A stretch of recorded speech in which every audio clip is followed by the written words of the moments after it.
रामपुर गांव में आज जश्न का माहौल था। सभी एक दूसरे को मैरी क्रिसमस विश कर रहे थे।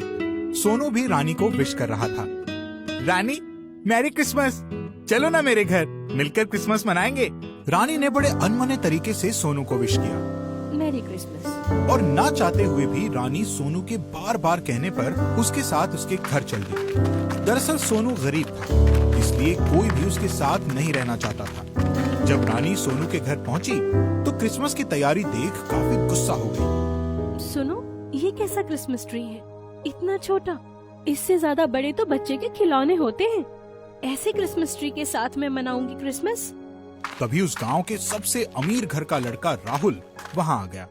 तभी सोनू ने उसे भी मैरी क्रिसमस विश किया। Merry Christmas Rahul. सोनू, सुनो, अपने औकात वाले लोगों के साथ रहा करो और उन्हें ही मैरी क्रिसमस बोला करो। घर में एक अच्छे क्रिसमस ट्री बनाने की औकात नहीं और चले हैं रानी को घर बुलाने। चलो रानी, मेरे घर चलते हैं। ये बोलकर राहुल रानी को लेकर जाने लगा। तभी सोनू बोला, रानी, इतना कुछ सिर्फ मैंने तुम्हारे लिए किया है। रानी, रुक जाओ ना प्लीज। मैं राहुल के घर ही जाऊंगी क्रिसमस मनाने, क्योंकि राहुल ने अपने घर बहुत बड़ा क्रिसमस ट्री बनाया है, तुम्हारी तरह नहीं कि बस एक छोटा सा क्रिसमस ट्री बना दिया। सोनू को ये बात बहुत बुरी लगी। राहुल और रानी के वहां से जाते ही सोनू रोने लगा।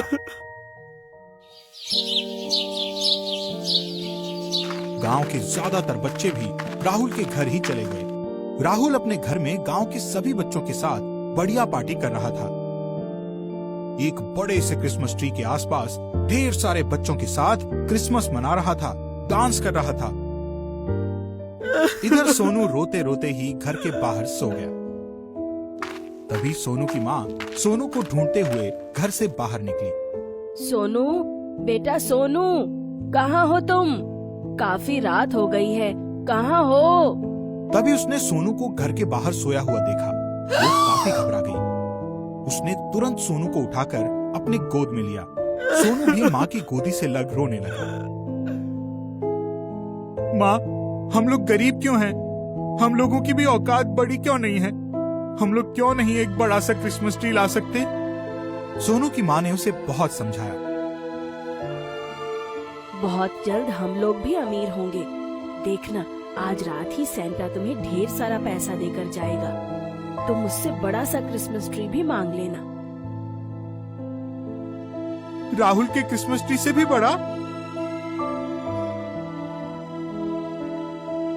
तभी एक आवाज गूंजी। हाँ सोनू, राहुल से ही नहीं बल्कि सबसे बड़ा, इस दुनिया का सबसे बड़ा क्रिसमस ट्री तुम्हारे पास होगा। कौन है यहाँ? वहाँ एक सेंटा प्रकट हो गया और बोला, मैं हूँ सेंटा, अच्छे दिल वाले लोगों की करता हूँ मदद, बजा बजा कर घंटा। मैं हूँ सेंटा।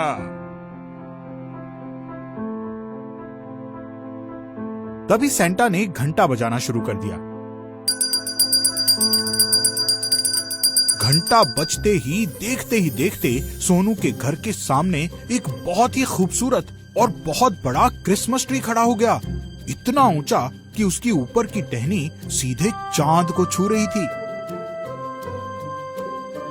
सोनू और सोनू की माँ को भी खुद अपनी आंखों पर विश्वास नहीं हो रहा था।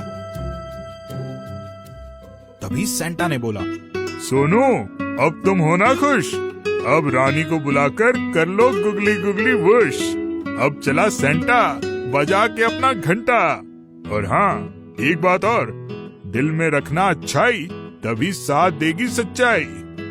तभी सेंटा ने अपना घंटा बजाया और घंटा बजाते ही गायब हो गया।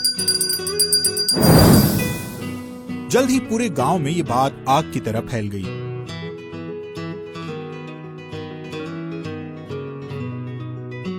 गांव के बच्चे क्या, सभी बड़े बुजुर्ग भी इस चमत्कार को देखने के लिए आ गए। सभी को ये विश्वास नहीं हो रहा था।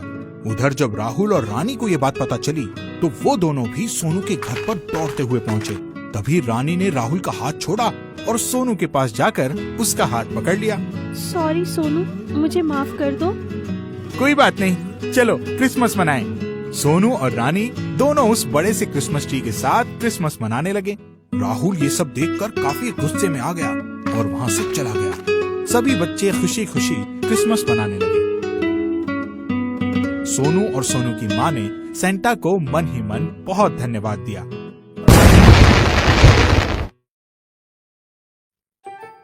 सुरेश और अनिल दोनों कहीं बाहर जाने का प्लान बना रहे थे। भाई देख, मनाली चल, सच बता रहा हूँ, मजा आ जाएगा। अपने देसी सुपरमैन फिल्म की शूटिंग भी वहीं हुई थी। किसकी? शक्तिमान की? नहीं भाई, काले कोट वाले क्रिश साहब की। तभी अनिल ने बोला, देख भाई, ना तुझे क्रिश बनना है ना मुझे शक्तिमान। चुपचाप लद्दाख चल। सच कह रहा हूँ, नाइट कैंप में मजा आ जाएगा। तूने अब मन बना ही लिया है तो मुझे पता है अब भगवान के कहने से भी तू कहीं और जाने के लिए राजी नहीं होने वाला। पर देख भाई, जहाँ भी चल कैमरा पकड़ना होगा, मुझे व्लॉग शूट करने होते हैं। क्या यार तू, हर जगह बस तुझे व्लॉग शूट करना होता है। ठीक है, मैं शूट कर दूंगा। अब चलें लद्दाख। दोनों लद्दाख की तरफ निकल चले। जल्द ही वो दोनों लद्दाख पहुंच गए। वहां का खूबसूरत नजारा देखते ही बन रहा था। पहाड़ों के बीच से निकलते रास्ते स्वर्ग के रास्ते की अनुभूति दे रहे थे। सही कह रहे थे तुम यार अनिल, लद्दाख कितना खूबसूरत है। अभी तो कुछ नहीं, एक बार उस झील के किनारे तो चलो, फिर बताना। दोनों एक झील के किनारे पहुंचते हैं। वहां का दृश्य मंत्रमुग्ध कर देने वाला था। पहाड़ों के बीच में वो झील आंखों को गजब शांति दे रही थी। अनिल चलो यहीं टेंट लगाते हैं। हाँ चलो, टेंट लगाकर निश्चिंत हो जाते हैं। दोनों टेंट लगाने लगते हैं। जल्द ही टेंट लग जाता है। सुरेश अपना कैमरा निकालता है और व्लॉग शूट करना शुरू कर देता है। हेलो गाइस, मैं हूं आपका सुरेश। आज हूं लद्दाख की खूबसूरत वादियों में। ये इतनी खूबसूरत हैं कि खूबसूरत शब्द भी इसे सही से डिफाइन नहीं कर सकता है। तभी वो अपना कैमरा अनिल की तरफ करता है और बोलता है, और ये है मेरा दोस्त अनिल। Hi everyone. तभी अचानक जोर की आंधी आती है।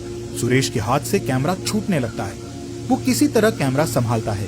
हवा इतनी गति में होती है कि तंबू भी कई जगह से फटने लगता है और आखिरकार फटकर उड़ जाता है। बचो अनिल, किसी तरह से बचो।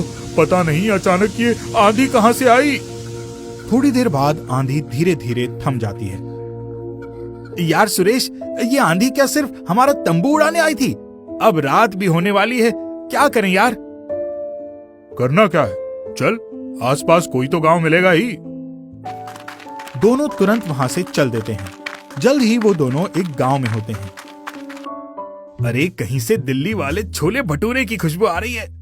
हाँ यार अनिल, चल पहले करते हैं पेट पूजा, फिर कोई काम दूजा। दोनों छोले भटूरे की खुशबू लेते हुए एक होटल तक पहुंच जाते हैं। होटल पर देखते ही उनकी आंखें फटी की फटी रह जाती है। एक बड़ी सी कढ़ाई में एक विशालकाय भटूरा तला जा रहा था। अनिल ने चौंकते हुए होटल वाले से पूछा, भाई साहब ये क्या है? दिख नहीं रहा? छोला भटूरा। इसे खाना होता है कि पहनना होता है?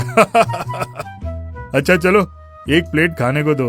एक प्लेट में तो हम लोग पूरा परिवार खा लेंगे। होटल वाला दोनों के सामने एक बहुत बड़े प्लेट में छोला भटूरा रखता है। अनिल भटूरा तोड़ने की कोशिश करता है, पर भटूरा नहीं टूटता। वो खिंचता चला जाता है। अनिल पूरी ताकत लगाता है, पर भटूरा टूटता नहीं, बल्कि वो खींचते हुए और बड़ा होता जाता है। जोर लगा के अनिल थक जाता है। वो हांफने लगता है। उसके सर से पसीना निकलने लगता है। तभी वो बोलता है, भाई साहब इसे काटने के लिए आरी मिलेगी क्या? तू आरी क्यों मांग रहा है? इसे काट कर बर्बाद क्यों करना चाहता है? क्या बोल रहा है, कहीं पागल तो नहीं हो गया? बर्बाद क्या करना है? इस बड़े से इतने ताकतवर भटूरे का करोगे क्या, जो इतना करने पर भी नहीं टूट रहा है? तंबू बनाओगे? हाँ यार अनिल, बिल्कुल सही बोला तुमने। इसका तंबू ही बनेगा। कितना मजबूत तंबू होगा ये। चल इसे लेकर। दोनों उस भटूरे को लेकर आते हैं और उसका तंबू लगाते हैं। तंबू लगते ही जोर की आंधी फिर से आती है। और इस बार तंबू नहीं टूटता। सुरेश तुरंत अपना कैमरा ऑन करता है। आपने पिछली आंधी में तंबू को फटते हुए देखा था, पर इस बार देखिए जरा सी खरोंच तक नहीं आई। ये है न्यू भटूरा तंबू। आंधी हो या पानी, भटूरा तंबू नहीं होने देगा कोई परेशानी। जल्द ही ये वीडियो वायरल हो गया।